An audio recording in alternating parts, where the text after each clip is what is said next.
Библи дэх эмэгтэйчүүд Роди ба Би. Үнэнч зар цохон.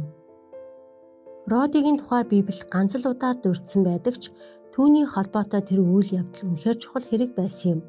Энэ үйл явдлаас бид эртний Христэд итгэгчид ямар хавчлаг дарамтнд байсан тухай багахан дүрслэл авч болох бөгөөд шинэ гэрээний үеийн сүм нь залбирал дээр тогтдог байсныг олж харна.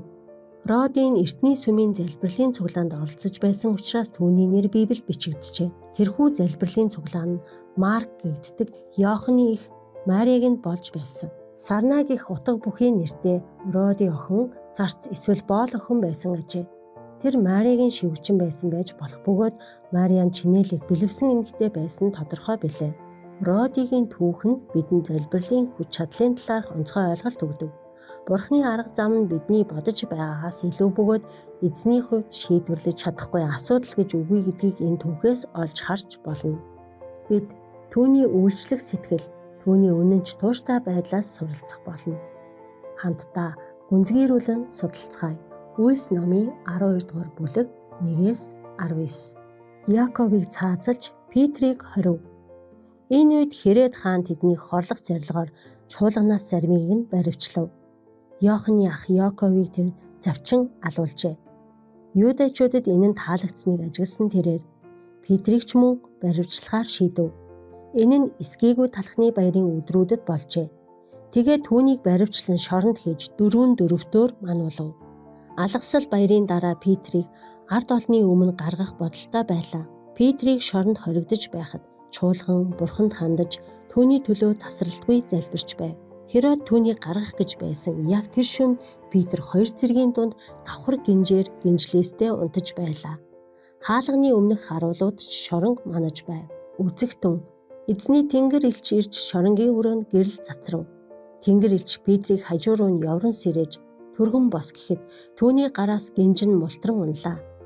Тэнгэр элч түүнд бүсээ бүсэлж шаахаагаа уй гэхэд тэр хийснээр нь хийв. Тэгээд тэр нөмөр намайг даг гэжээ. Петр гадагш гарч түүнийг дагав. Тэрээр тэнгэр элчээр үйлдэгдэж буйн бодтой гэдгийг мэдсэнгүй. Харин үзэгдэл үзэж байна гэж бодсон ажээ. Тэд 1-2 дахь харуулуудыг өнгөрөөд хот руу ордог төмөр хаалган дээр эртл хаалга өрөө нээгдэв. Тэд гарч явсаар нэгэн гудамж өнгөрөхөд тэнгэр элч гэнэт түүнийг орхин одов. Петр сэхээ орж эзэн тэнгэр элчээ намайг Херодын гараас болон юудэчүүдийн хийлгэхээр хүлээж байсан бүхнээс аварчээ гэдгийг би одоо л баттай мэдлээ гэв. Ийхүү ухаарсан тэрээр Марк гэгдэх Иоханны эх Мариагийн гэрт ирэв.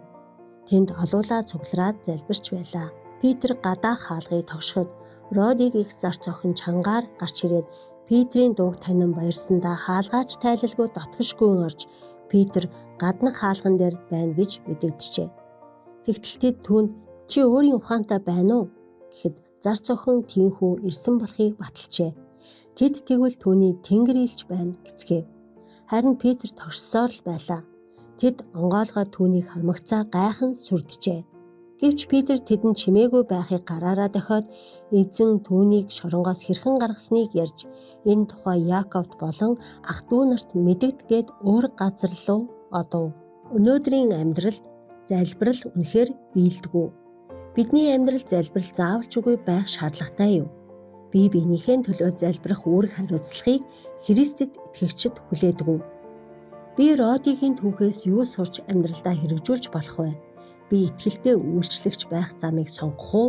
Эсвэл алдар нэр хүндэд дурлах уу? Библи тайлбарлагчдын үзэж байгаагаар Родийн ажлын байран дээр орой хүртэл байж итгэгчдийн хамт залбирч байсныг үзэхэд тэр итгэлтэй зарц байсан бөгөөд Петрт итгэн хайрладаг хүмүүсийн нэг байжээ. Ярилцах асуултууд. Чин сэтгэлээсээ залбирсан залбиралд маань эргээр хариулбал би яах ёстой вэ?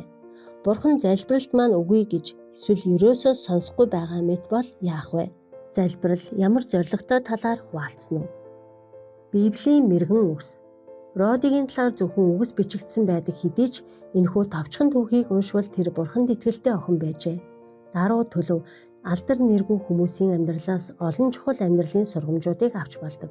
Роди ийм л хүмүүсийн нэг байжээ. Итгэлтэй хүмүүс зориулсан олон амлалт Библиэд байдаг. Матай 10:42 дугаар ишлэлдэр Есүс "Үнэнээр би та нарт хэлье.